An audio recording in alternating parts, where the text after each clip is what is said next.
أداء الأمانات، ورتب على ذلك جزيل العطايا والهبات،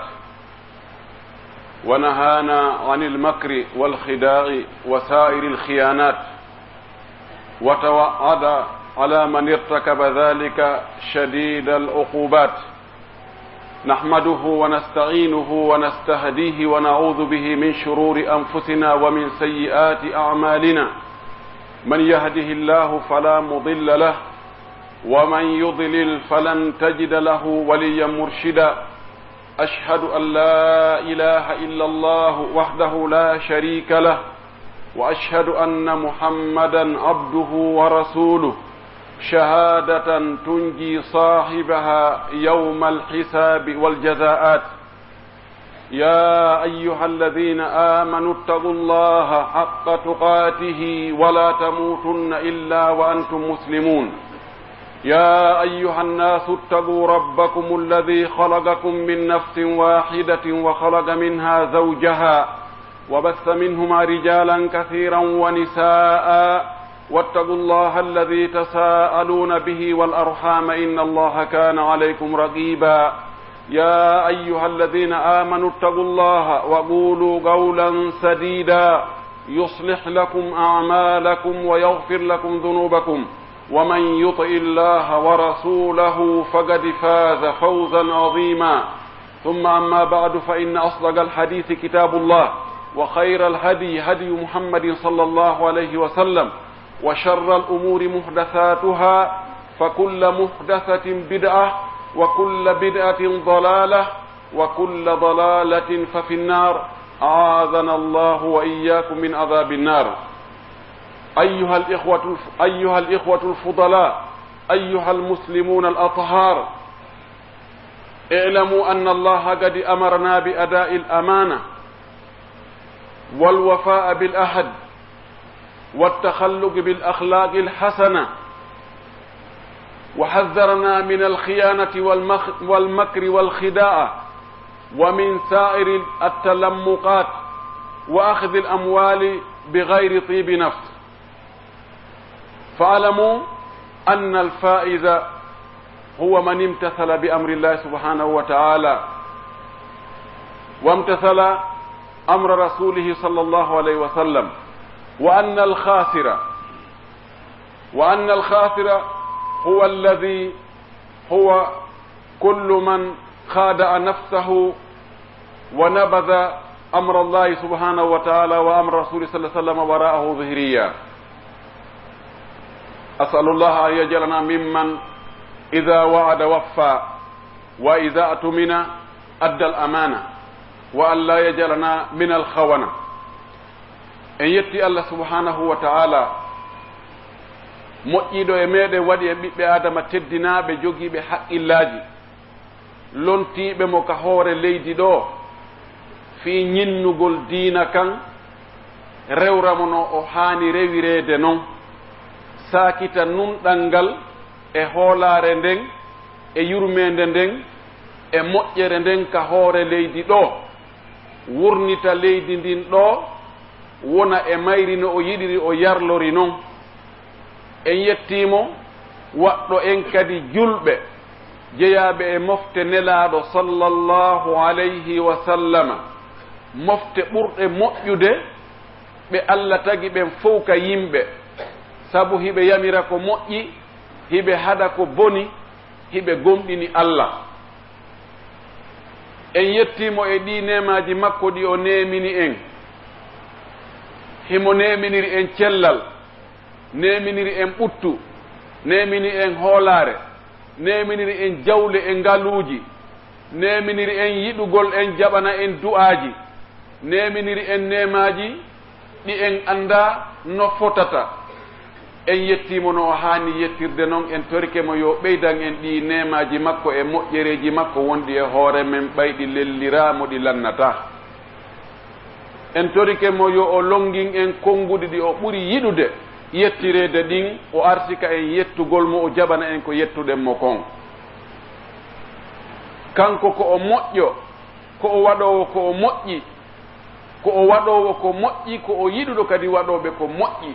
ko o yetteteɗo ko o yettowo ko o yiɗuɗo yettede en yettimo no o haani yettirde noon no o yiɗi yettirgol noon o yamiri en yo en jonnutu hoolaareeji ɗin hooliiɓe en jonni en ɗi ɓen o fodi waɗuɓe ɗum ɓen njoddiiji moolanaaɗi Allah o haɗi en waɗugol ƴoyre e janfa o kambani waɗuɓe ɗum ɓen o kambirani ɓe lette muusuɗe heɗen yettamo heɗen irranomo haqqeji makko wondi e hoore meɗen wonde ko yen rewmo kanko tun hara en bakidali mo e hay hunde heɗen irro wonde mo o fewni o haray feewi mo o fewnali on ala fewnowomo hiyen toromo yo dandumo bone wonkiji men ɗin yo dandu en bone ayɓe men ɓen yo dandu en bone cheytane yo wattudu en e moƴƴuɓe ɓen o waɗa en waɗoɓe ko moƴƴi heɗen irrano nelaɗo meɗen muhammadu sallallahu alayhi wa sallam o hoolaɗo o nunɗuɗo o moƴƴuɗo o yurmeteɗo o mo Allah neliri fi yurmegol en fiyo en mal heɗen irro seedo fellita wonde o ko Allahu nelirimo gandal e giggol nelimo e yimɓe ɓen fof ɓawluɓe ɓen ba rawnuɓe ɓen ba arabu ɓen ba ko wona arabu ɓen fof ɓorde ka o nula ɗon ha ñande Allah ronti leydi ndin kala neɗɗo ko a wawi wonde e hoore laalagal leydi ndin ɗo haray nelaɗo no nela ha e makko heɗen irro wonde o yottinno o janfanoki sabu ko o hoolaɗo mo bonnata hoolare ko o moƴƴo ko o yurmeteɗo himo ananen himo mapani on himo ananen himo mapani en ko ɗum wasi o yottinno no hani yottinirde noon no Allahu nelirinimo noon o accali kono ɓattina en Allah ɓattina en moƴƴereji ɗin naɓa en ka aljanna si wona o yeetike en ɗum o tindini en ɗum o rerɗini en yen waɗu ɗum o accali kadi kala kono woɗɗintinna en Allah ɓattina en cheytane ɓattina en boneji adna e lahara hanado en yiite si wona o rentini en ɗum o haɗi en o hajidike en mo jaɓanimo ko hoore mum jaɓani mo salike salar nde yiltata ko si wona e hoore makko wala yahiqul makru sayyi'u illa bi ahlihi feere bonde yantata sina e hoore fewjuɓe ɓen gila neeɓi ha fewndo ɗo kala fewjuɗo feere bonde kala janfiiɗo kala bonnuɗo sikki ko goɗɗo goo bonnima ko goɗɗo goo janfii ñande go o taway janfa kan ko e hoore makko ka yantata o niisa fewndo ka niisa ɗen nafata yo allahu dandu en toriki Allah yo allahu waɗu en nanamɓe o nelaɗo makko jaɓanimo ɗoftimo ñentini konnguɗi makko ɗin e kuuɗe makko ɗe rewiri Allah no o rewirno Allah noon watti batteji makko ɗin yo allahu arsuku en tefore nelaɗo on ñande dargal yo Allah arsuku en natdugol e makko ka aljanna ɓurɗo towude hara en lettaka ko adi ɗum yo allahu waɗu en jonnitoɓe hoolareji yo allahu waɗu en hunnoɓe aadiji yo allahu waɗu en waɗoɓe ko allahu yamiri acca ko Allah haɗi Allah waɗu en yiɗuɓe nelaɗo no hani yiɗirde noon ɗoftimo jokkitimo amin jiyaɓe Allah tedduɓe musiɓɓe julɓe mi wasiyike hoore an mi baki on takko ɗon yen hulu Allah towuɗo o hulen Allah ko kulol Allah woni njooɓa ko kulol Allah moƴƴinta neɗɗo on ha tawa kala huwondirɗo e makko weltoto ko kulol Allah watta neɗɗo on tawa kala ko accirɗamo kala ko halfinɗamo kala ka hikkinirɗamo tawa ɓernde ma nden no waali no deeƴi no ɓuuɓi ko kulol Allah watta neɗɗo on si o heddodi kanko tun e ko bonnete kon tawa wi o hey ko an ala ɗon tawa o bonnata hulen Allah ɗaɓɓiten ko welata Allah kon waɗen ɗaɓɓiten anden ko mettata Allah kon woɗoɗen woɗɗitoɗen ko Allah haɗi en kon hoɗen ka Allah yamiri en ɗon ko ɗum moƴƴani en ka gurdam men ɗo ko ɗum kadi nafoyta en ɓaawo en maayugol Allah en watazawwadu fa inna hayra zadi taqwa yooɓe dey sabu ka fokkutoɗon toon no woɗɗi so on yahi on artata yooɓe ko lannata yooɓe ko ɓuri moƴƴude e ko yooɓete ko fof wonande fokkutoɗo laakara koko wiyete kulol Allah kon awa hulen Allah nani en wasiyodiri hulgol Allah kulol Allah ngol ko waɗugol ko welata Allah kon waɗira no welirta Allah noon anden Allah subhanahu wa ta'ala taguɗo en addi ka hoore leydi ɗo waɗani en ɗi nemaji ɗo o no yamiri en yo en wonu hoolaɓe jonnitoɓe hoolare kala hooliɗo ɗum jonni ɗum hoolare Allah wi en ka deftere makko ba'da a'udhu billahi minash shaitanir rajim fa in amina ba'dukum ba'dan falyu'addi alladhi tumina amanatahu walyattaqillaha rabbahu si woɓɓe e moɗon hoolike ɓeya halfiniɓe huunde jonniriɓe huunde hoolare awa jonnaɗo hoolare nden yo jonnutunde ta bonnuye wota o bonnu hoolare nden ye sabuna neɗɗo nde no jonna hoolare o suɓayɓe o jonnata ɓen o tartoto buy wonde o acca siɓɓe makko o acca yiɓɓe makko o acca kawtal makko o acca wonɓe ka nder suudu makko o yaha ha o muutoyo o suɓoya goɗɗo o jonna mo nden hoolare woni hoolare nden ko jawdi woni hoolare nden ko gundo woni hoolare nden ko nde woni wo ko nde woni awa o jonnaɗo nde hoolare ɗo yo andu o jonnama dongal molanangal wota o bonnu wota o janfo wota o hollu kala banteyagal wota o sikku hooliɗoma on ko jofoojo wota o sikku Allah landitoytakomo konko o halfina ɗon e nden hoolare ɗon yawmal qiyama nelaɗo meɗen sallllahu alayhi wa sallama himo yamira en tentina en kanko kadi baka ka allahu subhanahu wa ta'ala yamiri ɗo Allah wi en fa in amina ba'dukum ba'dan falyu'addi alladhi tumina amanatahu si woɓɓe e moɗon hoolike woɓɓe halfiniɓe hoolare halfinaɓe yo jonnitoymo de ñande o ƴanti o ɗum ɗo ko yamirore falyu'addi yo jonnutu nelaɗo kañum kadi baki ɗon o maaki ɓayhimo andi ko en nananayɓe mo jaɓanamo hiɗen yiɗimo hiɗen teddinimo hiɗen hormorimo hiɗen hooli ko Allah nelimo hiɗen hooli ko o maaki konko goonga o maaki addil amanata ila man itamanaka wala takun man khanaka o maaki jonnutu hoolare nden hooliɗoma jonnuma hoolare nden on hooliɗoma halfinma hoolare jonnutumo nde o wi wala takun man khanaka wota janfito janfiɗoma goɗɗo janfike ma an wota yoɓirmo janfa bone on wona bone yoɓitirte ko honɗum bone yoɓitirte Allah wi en ko alqur'ana makko idfa billati hiya ahsan fa idha alladhi baynaka wa baynahu adawatun ka annahu waliyyun hamim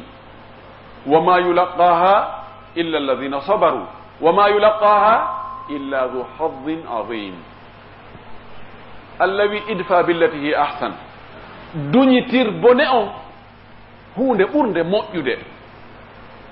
goɗɗo addayi bone e ma buganike ma bone somanima janfa ñaamima jawdi yennima ño'ima waddidirima e siɓɓe ma e yiɓɓe ma ɓiloyima ka laamu jattima teren hunku tampini ɓe nguure ma nden piyi fayɓe ma ɓen tawi no metti ka wonkima Allah wi duñitir ɗum ɗon ko ɓuri moƴƴude sabuna si a waɗani on ɗon ko moƴƴi haray a piyimo loyru ndu o yejjitata ha yawmal qiyama goɗɗo ari yennima tun a du'anike mo o fillata ko wattataɗi mum o yennima tun o inni yo Allah yaafoma na ko weli fi noon goyi na seytane hara on to woni o ɓay o haɓɓaka o wiyay an kere o no ɓurma on ɗum daari o ko wonma e wadde daari o no hersine daari o no wowle ɗi hiya andi a ɓuri o hiya andi hanki hari ko an waɗantamo hunde kaari andi ti ko waɗanoɗamo hunde kaari e hunde kaari ko ɗum ɗo o yoɓete e an ko a dottori e mbaga an a luuti si o yahinnimo gotol o watta ɗon 10 o innami sa wiilan hunde kaari mi wowlete ɓuri temedere ɗum na ɗum man torte alqur'ana wi'i duñitirmo bone makko on duñitir bone makko on e makko ko moƴƴi ha tawa giɗo ma e gaño ma seedanama moƴƴereji ko wonɗa e waɗande ɓe kon addanɗoma haɓɓere goro e arɗo yennuma fof ko jonnataɓe kon ko gootum ɗum na ko weli wi ɗum wasi alqur'ana tigi wi wama yulaqqaha illa alladina sabaru ko jaɓɓoto ɗum ɗo jaɓa ɗum ɗo gollitira ko muññiɓe ha ɓen ɓe tawata yimɓe inna an a luuti na ɓi kaari daari kaari ko wowlete no ara wowla ha tutte e hunduko min en taƴi min sa waɗa ali hunde kaari ta tippu kam mi tippataka ma on tigi muñño ɗum jala inna gasi ellala poro hey ko an doleri anna ɓiɗɗo gorko on tigi muñño ɗum o wi ko muññotoɓe ɗum ɓen haalaji yimɓe ɓen e mettede ko wonki on tigi son wontintamo ko seytane sownotomo ko muñño ɗum ɗon o wi ko ɓen tun wawi waɗirde noon o wi ko ɓen no jogui geɓal mawgal ngal geɓal mawgal ngal ko honɗum na heɓugol jawle buyi na heɓugol ɓiɓɓe buyi wona heɓugol laamu wi yaajugui juutugui wona heɓugol teddule aggodirɗe wona ɗum ɗon tun woni geɓal mawgal ɗum ɗon ko e geɓe ɗen jeeya kono na ɗum woni mawgal ngal koko lannoyta kon ɓay ɗum ɗa foppu lannay ma lanna acca idan nelaɗo maaki wala tahun man hanaka mo janfike mata yoɓitir mo janfa honno yoɓitirtamo non an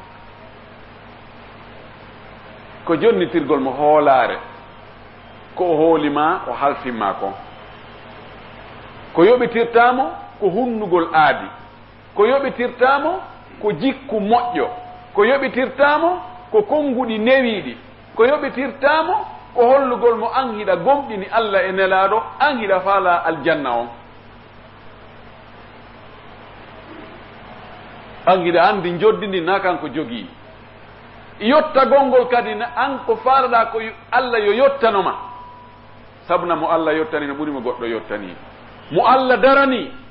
no ɓuri mo Nations Unis darani mo ɓuri mo communauté international darani no ɓuri mo États-Unis darani no ɓuri mo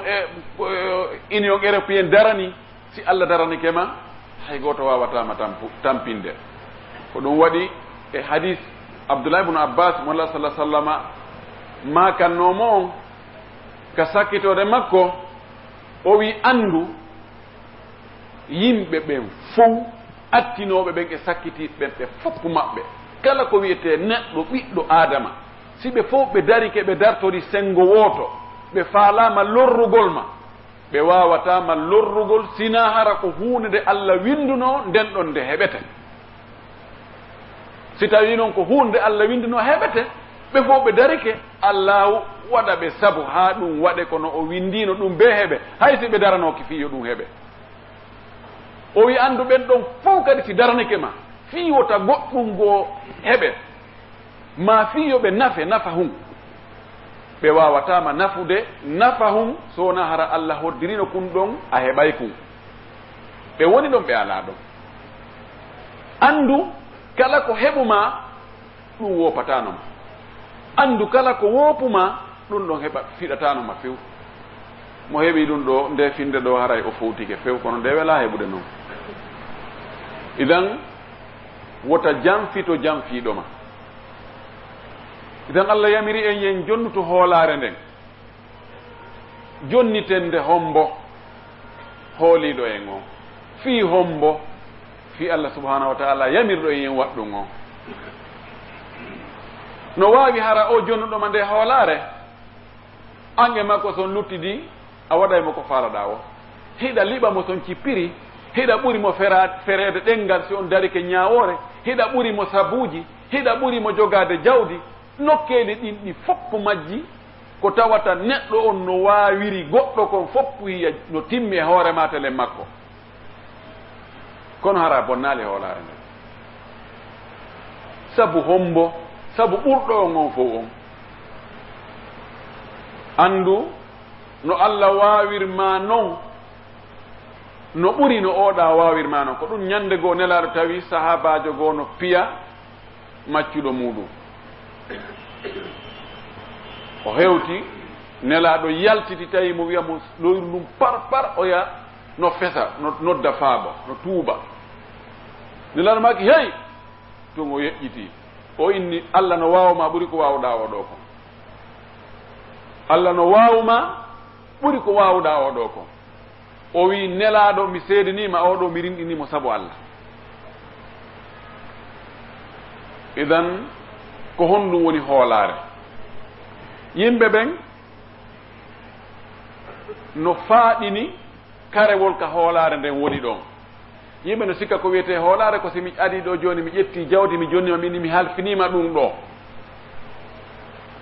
ma mi addi piihungam minni awa yo ɗum ɗo wonanan ɗo ha tuma mi arti o. yimɓe no sikka ko ɗum ɗo tun woni hoolaare. ɗum ɗo ko e nder ton jeeya, kono wona ɗum ɗo tun woni hoolaare. hoolaare nden no ɗuuɗi. ko ɗum waɗi karama koɓɓen no firiri o aya ɗo ka Allahu daali inna aradna al amanata ala alsamawati wal ardi wal jibali fa abayna an yahmilnaha wa ashfaqna minha wa hamalaha al insan innahu kana zaluman jahula. Allah wi min weeɓiti hoolaare nden min weeɓitani nde asama'uji ɗin e leyɗe ɗen e pelle ɗen min inni ɗi hino ko wiyete hoolaare kon. mo ƴettinde hoolaare jonnitino nde haaniri noon e hino joddindi ko aljanna, ko gurdan newiɗan, ko moƴƴere, ko yo yimɓe ɓe yiɗu on tigi. ko ɗum ɗon woni joddindi. ɗi ndaari nde hoolaare ha ɗi ndaari ndi joddi no ɗuuɗi, kono hoolaare nden wela rondade. ɗi wi he Allah ɗum ɗo maapini men, meɗen faala joddi ndin, kono ɗe golle ɗo wela fi. wa ashfaqna minha, ɗi huli ɗi ɗeñƴi, ɗi jooti, ɗi maapi, ɗi aani.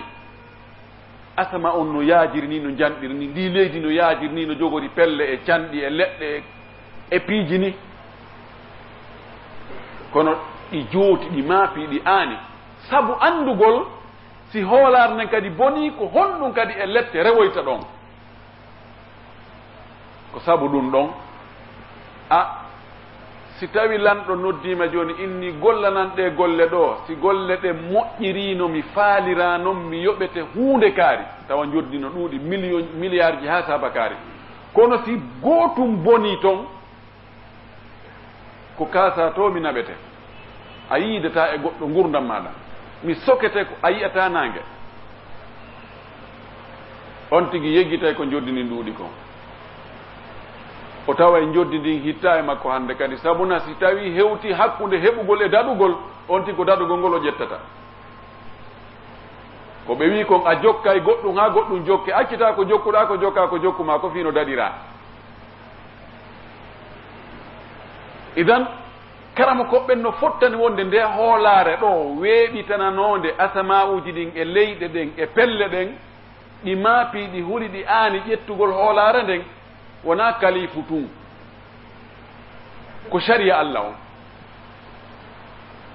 koko Allah yamiri yo ɓiɗɗo adama yo julɗo on yo waɗu kon fof, e ko Allah haɗi on tigi kon fof, ko nelaɗo yamiri kon yen waɗu kon fof, e ko nelaɗo haɗi kon fof. haqqeji Allah wonɗi e hoore men ɗin ɗi fof haqqeji nelaɗo wonɗi e hoore men ɗin ɗi fof haqqeji ɗimmoɓe men ɗin wonɗi e hoore men ɗi fof ko ɗum ɗo wiyete nden hoolare ɗon ɗum na seeɗa ko ɗum waɗi on tawa yimɓe buyi cenɗe goo tawayi hiɓe jonnitira hoolare nden no nde haani jonnitirde noon kono dartuɓe cenɗe goo a taway ɗon ko wiyete hoolare ala ɗon fes no woodi woɓɓe si a halfiniɓe ɗo 1 milliard ñande ƴantoyɗa ɗi wo ko kanji tigi ɓe jonnete wona fotayɗi e majji sa faala waɗayɗi ma nder kono juuloytaka jama salligata ko salligi timma ko waɗi andano longal lotorte ittata zakka laɓɓina e jawdi muɗum hoorata korka timmuka moƴƴuka hakkunde mum e kawtal mum ngal lorrano ton hakkunde mum e ɓeygure mum nden no wuli kati ko yiite oɗo o kontatake e tottuɓe hoolare ɓen tigi tigi ahlul wafa'i yimɓe hunnoɓe ɓen tigi tigi timminoɓe ɓen alwafa'u ɗum wasi allahi wa ibrahimu alladi waffa e ibrahima timminnoɗo on eti ha timmi wona ɗa ko feccere ɗa ko tataɓal ɗa ko kabe seeɗa ko waffa ko ya timmi fof ɓurɓe hewde men ɓen ko noon ɓe wayi cenɗe goo tawa hiɓe kelɗi kono cenɗe goo tawa ko ɓe 0 ɗum noon ko wiyete hoolare kon ko fof nelaɗo men noon sallllahu alayhi wa sallama o rentinno o wi si aroyi ñande goo eɗe mofte an taway ko ko wiyete hoolare ɗum ɗuytike moƴƴi turfawul amana hoolare nden nde ƴeentay nde ƴaway o wi kanko nelaɗo sallllahu alayhi wa sallam e hadis wonɗo ko sahih boukhari sahih muslim o maaki yanamu rajulu nawmatan fa tugbadu l amanatu min qalbihi o wi ñande go aray neɗɗo waaloɗano kiikiiɗe fewndo ko o waaloto ado o ɗanagol tawi ko o hoolaɗo ko o nunɗuɗo ko o moƴƴuɗo ka jikkuji makko ka huwodiral ka waɗugol yamiroje Allah ɗen accugol ko Allah haɗi kon woɗɗitagol ko harmi kon waɗa ko yamira kon himo kelɗi fof no mantamo no waccamo no yelo wawgol no wayno o ɗano o finoya bimbi tawa kon ko wiyete hoolare kon fof ɓoranoma ka ɓernde ittama istusila ɓorama ittama feslaaɓi pos o fina tawa ko kanko ɓuri wonde bandi ko woni bandi kon fof hankiɗa holnomo ɗa halfinamo hetta hande halfinamo ƴantoyamo ene alhaali rewi e muɗum kaari hari nani waɗa hey aduna ko yiyata ko na ko gasata sa wi sa ɗumannike fewnoɗo sa wi an ko woni o an ko woni o an ko abbasiyujo ko woni o ko woni an ko ni wonɗa e ɗumannade martirtama marsata be on tigui ɗumanno tawa watti ɗumannade yara noon seeɗa seeɗa o woɗɗitora seeɗa seeɗa ha tawa hande kadi hay goto sustamo halfinde hay goto wolantamo gundo hay goto e noddatamo e haaju muɗum personnel ka o tawa o yimɓe ɓen sakora e goto ɗiɗo ha lutto e kanko tun nelaɗo sallah sallam maaki ɗum aroyey o maaki si hewtoyi ɗon fayatabaya nnasu wala yakadu ahadum minhum yuaddi l amanata o wi yimɓe ɓe yeeyodira on tumati si hewtoyi ɓe yeeyodira ɓe sooda ɓay be marché ji ɗin ɗi continue mo be no jogui haaju e ko woni e junngo oya ɓayna ya ɓoyludande on tigui dolokke nden hendoɗa ko woni e junngo makko gon ko be faamodiron o wi ɓe yeeyodira ka marché ji hara hay gooto fayda haajaka si tawi timmini hoolare ma si timminali hoolare ko on tigui yeeyimo ko ɗum no moƴƴi moƴƴa Allah kanko ko tori Allah ko yo Allah yo oya soodu heña o hetta mbuɗɗin on tigi yaha hara so yoyay ella on ayibe on hara o muutoyke so artoyi wona sonko o woy min nani mi yeyirnoma min fewno ko ɓeyetrum hari no moƴƴi hari no waɗni hari no wattitiri ni tawa yimɓe suuɗay ayibaji ɗin yeeya tawa yimɓe jamfoto e nder ngeygu ngu tawa soodoɓɓen ɓe ƴettay mbuuɗi taƴuɗi ɗin ɓe ukka nder ton ma fooji ɓe ukka nder ton iɓe faala yo o ya kontul mawlo mawla o heddoda e mbuɗɗin kanko o hendo ko soodi ko ngo yaha nde ano yiito hara batte makko wattatake hande kadi andatake ka woniri o wi yimɓe ɓe watta yeeyodirde sifa ni o wi yaha ha tawa hoolaɓe ɓen ko yo suɓe inne ha ndaara e leñol kaariwol e quartier kaarijo e misiide kaarire no ɗon hoolaɗo kaari on ko hoolaɗo on ko moƴƴo on sifa makko ala inne ko hombo kadi he e nokku kaari kadi misiide kaarire ɓen kadi kaari no ɗon on noon siko on no huwondirɗa dow haray min ɓerndan no waali tawa ko noon haray ko noon wayi hande kadi koye suɓire hoola ɓen waka bawdi si hewtoyi ɗo haray diina kam fayda lanni bonde ɓayi nelaɗo meɗen sallllahu alayhi wa sallam no maaki e hadis selluɗo mo imam ahmad yaltini ka musnadu muɗum e abou yala kanko men o yaltinimo ka musnadu makko hadis on hino selli e konngudi karama koɓɓen o maaki la imana liman la amanata lahu wala dina liman la ahda lahu nelaɗo maaki limanu ala na mo ala hoolare mo ala hoolare ala limanu mo hoolaka ala liman ko wiyete ko iman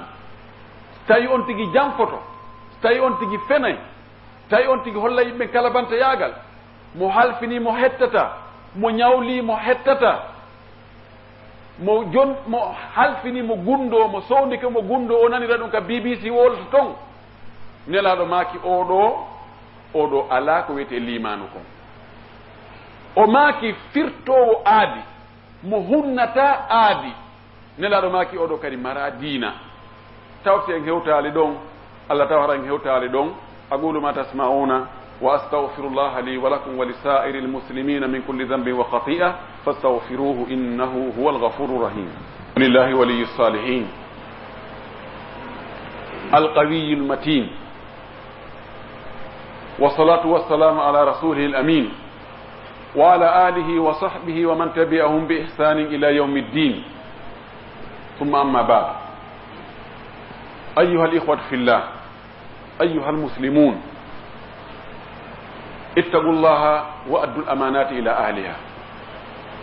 ولا تخونوا الله والرسول وتخونوا أماناتكم وأنتم تعلمون واعلموا أنكم غدا بين يدي الله موقوفون وعن أقوالكم وأفعالكم وأماناتكم ستسألون من حفظها وحافظ عليها وأداها فله البشرى ومن ضيعها وسعى في الأرض فسادا فسيصلى نارا تتلظى en yetti Allah subhanahu wa ta'ala giɗo moƴƴuɓe ɓen en yetti Allah giɗo hunnoɓe aadi en yetti Allah giɗo jonnitiroɓe hoolareji ɗin no ɓe hoolorano en yetti Allah yiɗɗo ɓe julɓe wallowoɓe jinganowoɓe yottantoɗoɓe en yetti Allah o jon doole jon cembe jon nunɗal jon doole mo tooñata en yetti Allah yamirɗo en yo en jonnitin hoorare nden hooliɓe en ɓen haɗuɗo en janfa e tooñe heɗen juula e nelaɗo meɗen Muhammadu sallllahu alayhi wa sallam o mo Allahu neliri giggol e yurmede musidɓe julɓe hulen Allah jonnitiren ɗi hoolareji no ɗi haani jonitirde noon. anden Allah wi en ka deftere muɗum ya ayuha alladina amanu la tahunu llaha warrasula wa tahunu amanatikum wa antum ta'lamun. ko onon yo julɓe, ko onon yo jebbilaniɓe Allah, ko onon yo jaɓanɓe Allah, ko onon yo ɗoftiɓe nelaɗo sallllahu alayhi wa sallam, ko onon yo yiɓɓe nelaɗo, ko onon yo wonɓe e rewde e laawol ka nelaɗo rewno, ka sahabaɓe rewno, ka yimɓe moƴƴuɓe rewno, wattuɓe ngal balla ngal ɗon ko onon kori hule Allah jonnitiron hoolareji ɗin hooliɓe on ɓen wota on janfo Allah, wota on janfo nelaɗo Allah. haray on janfike hoore mon e hoore hiɗon andi hono woni janfagol Allah. janfagol Allah ko salagol waggol ko o wi kon e jarbugol ko haɗi kon. mo salligaki salligi moƴƴo o janfike Allah, mo laɓɓintinnaki no hani laɓɓintinnorde non o janfike Allah, mo juulari no hani juulirde non o janfike Allah, mo hoorari no haniri non o janfike Allah, mo hajjari no haniri non o janfike Allah, mo wondirali e ɓeygure muɗum no Allah yaminiri non o janfike Allah, mo waɗi ko Allah haɗi kon,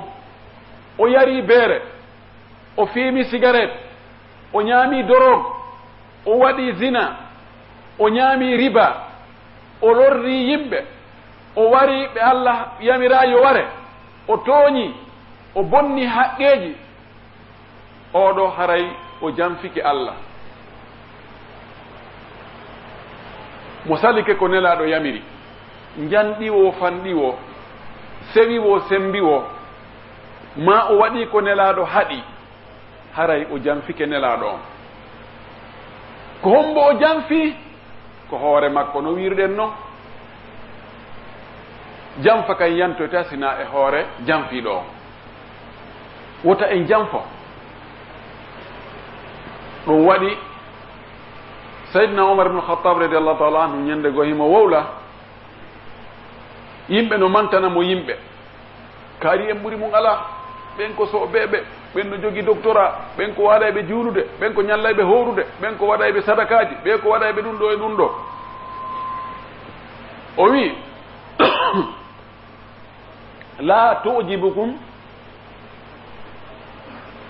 la tujibukum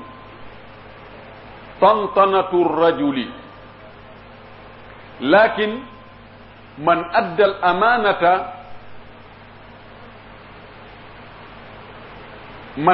amanata wa kaffa nafsahu anil maharimi aw an a'radi nnasi fa huwa arrajulu. Umar wi tan ɗuɗɗin haala wota hawnu on ta ngalɗin on haala wi gorko, haala wi ɗuɗugi no wowla tun, minen ko minen woni kaariɓe, minen meɗen hula Allah, minen meɗen komin moƴƴuɓe, komin woni karama koɓɓen, komin woni ɓeen ɓeen, ko to men jeyra, ko ɗa men jeyra, ko men woni ɓiɓɓe kaari, ko men woni ɓi geygol kaari en. o wi ɗum fof wota ngalɗin on, wota ɗum haawu on. o wi ko honto ndaaroton neɗɗo on andon oɗo ko ɓiɗɗo gorko, ma oɗo ko e kelɗuɓen jeeya, ma o ko e moƴƴuɓen jeeya. o wi mo jonniti hoolaare nden hooliɗo ɗum on, o jogitike hoore makko ga e wirtereji yimɓe ɓen, o jokkitaali awraji yimɓe ɓen e wirtugol ɓe e soñjugol ɓe e tampingol ɓe, tawi lorra makko kan himo huɓindika, himo jogiti lorra makko kan kay fuutatako mo ka lorra yimɓe ɓen. laaɗo maki ko oɗo woni tigi ɗon ɗaɓɓaɗon, o woni ɓiɗɗo gorko, son ɗaɓɓude ɓiɗɗo gorko ko o lutti kon fof ko pono pana.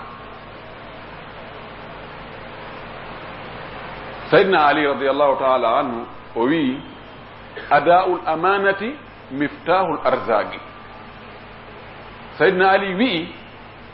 jonnitirgol hoolaareji ɗin no ɗi haniri non ko ɗum ɗo woni saabiwal arsikaji ɗin.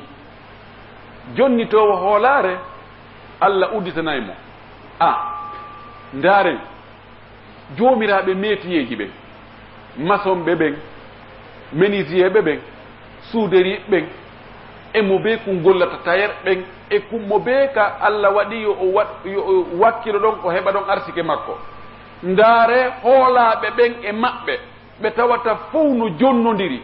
oɗo himo waawi golle makko ɗen kadi o jamfata ko o fenata o wujjata matériel ji ɗin ndaaron si ɓen jooɗoto sooma o way ɓe soomata ɓe jooɗortani hara ala golle ɓen hara yimɓe ɓen no cukkiiɓe fof no arino no dooyi e maɓɓe ɓe no haɓɓiti ko on ɗon gollanta ɗum sabu mo bee no faala hara ko hoolaaɗo mo jamfatako mo fenata mo wujjata mo tooñata sabu mum ko on ɗon gollanta ɗum golle makko ɗen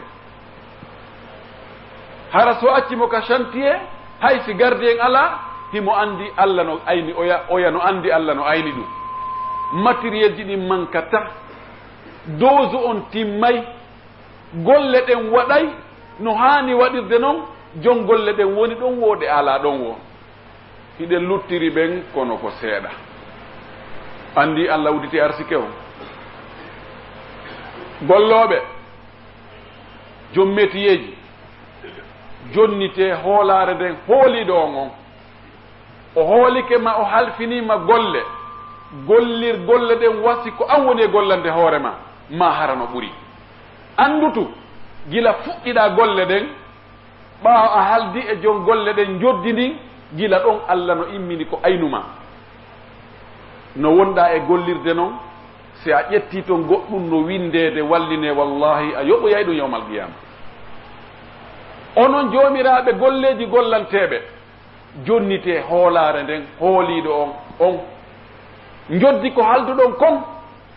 no haldi ɗon e condition ji ɗin fof timmin haa timma tis anndutu sa waɗaali ɗum fi a hoolike jooni an ko a patron an hiɗa jogii jawdi an hiɗa jogii sabuuji oɗa ko miskino alaa ka o wullitoyo a ñaami haqqe makko on annda wallahi kaka baraji ma wona e ɓiiroyeede yawmal qiyama o jonne fonctionnaire ɓe ɓen yoɓe hulu Allah ɓe jonnita hoolaare nden hooliɗo ɓe on tigi toɗɗama e poste fi yo gollan jama on huunde kaari yo ar e leere o wona ka bureau o uddita baafal makko ngal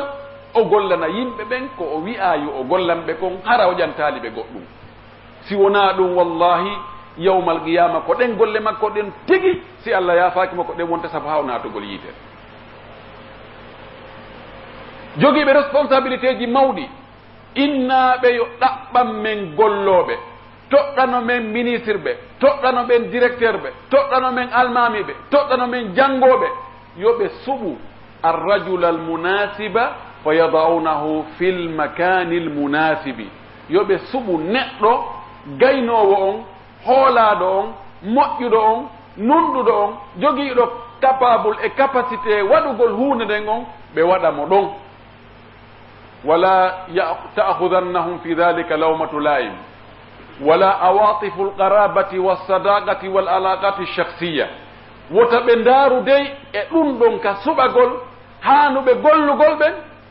wota ɓe hulu feloore e mum wota ɓe ndaari ɗum enɗan e ɓattondiral e relation ji personnel e ɓattondiraaɓe e ngeenaari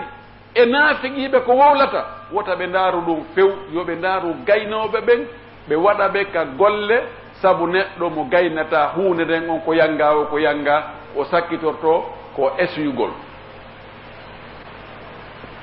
jannginooɓe ɓen hiɓe hoola ɓe halfinama ɓiɓɓe ɓen ko ɓen wonoyta janngo lontiiɓe ko ɓen wonoyta lamɓe ɓen ko ɓen wonota karamakoɓe ɓen ko ɓen wonota diisineteɓe ɓen ko ɓen wonota ka galleji ko ɓen wonota ka golleji ko ɓen fewjoyta leydi ndin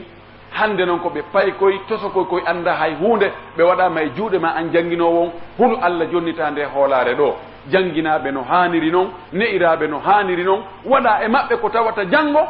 nation on fof naftoreɓe ɓe wona yimɓe kelɗuɓe yimɓe gaynoɓe haaju yimɓe hunnoɓe aadi sonnaɓe ɓen yoɓe jonnutu hoolaare nden hooliɗo halfiniɓe on ɓe halfinama galle moodi maɓɓe ɓe ɓe halfinama hoore maɓɓe yoɓe reenu hoore maɓɓe hiwgol ɓanndu maɓɓe ndun hara ɓe ƴettaali ɓanndu maɓɓe ndun ɓe yaltini ɓe fitniri yimɓe ɓen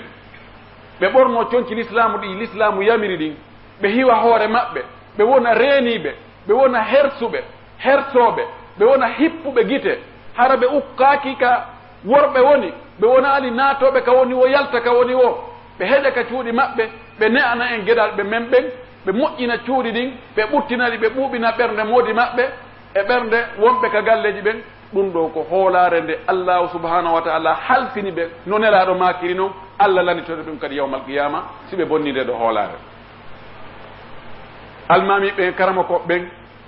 hiɓe halfina wowlugol goonga e laaɓangol yimɓe ɓen hollugol ɓe laawi peewal rentingol ɓe ɗi boneji wonɗi e wadde iwruɗi ka asama ga e iwruɗi ka ndiyan e iwruɗi ka leydi iwranɗi en hirnangue e funnangue ɗi boneji sakitiɗi ɗi reenuɗen bimdi e kiikiɗe ɗi naati ka cuuɗi men ɗi ari ka marché ji ɗi naati hay ka juulirɗe kamɓe kadi yoɓe laaɓan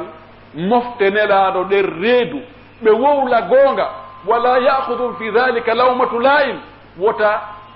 kulol feloore defuɓe deƴƴugol ma faale laamagol ma intérêt ji personnel wota ɗum haɗuɓe wowlugol ko haani wowlugol kon ɓe wowlira kadi no haani wowlirde noon la allah no allah fewna jama on e ɗengal maɓɓe gooto kala e meɗen no woodi ko o halfina ɓeygure ma nden ko kalifu ngo halfinaɗa diina ma kanka foppu makka ko kalifu ko halfinaɗa haqqeji yimɓe ɓen ko kalifu mo halfinaɗa neediji moƴƴi ɗin e jikkuji moƴƴi ɗin ko kalifu ko allah halfinma ɗi harmuɗi sakitiɗi ɗi reenuɗen ɗo wonɗi hakkude meɗen ko kalifu allah no halfini en wota e memuɗiɗo mo beeyo jonnutu jon haqqe on haqqe muɗum hay goto hara yeebaali si wona ɗum wallahi yawmal qiyama ko en nanguitirteɓe ɗum yawmal qiyama ko en hasbeteɗe ɗum ɗo kun janɗi wo kun fanɗi wo nden ñande noon hay goto ala jinganowoma hay goto ala darantoɗoma hay goto ala itiro ɓawma inna ko honno feƴƴiri toon mo be haray ko hoore mum woni ko maapiri ɗum hiɗen andi alqur'ana wi neɗɗo on o doga e nden ñande nene makko e ben makko o doga ɓiɓɓe makko ɓen o doga ɓeygu makko fi honɗum fi wota goɗɗo e maɓɓe wi'u o no joganimi hunde kaari en toriki allah subahanahu wa taala yo allahu waɗu en tottoɓe haqqeji en toriki allah subahanahu wa taala yo allahu ɓuttinan en leydi men ndi allah waɗu en yimɓe feewɓe yo allahu sakitan e moƴƴereji ɗin hakkude meɗen yo allahu yaltin ɗi boneji arɗi ka leyɗe julɓe ɓen yo allahu laɓɓin leyɗe julɓe ɓen e ɗi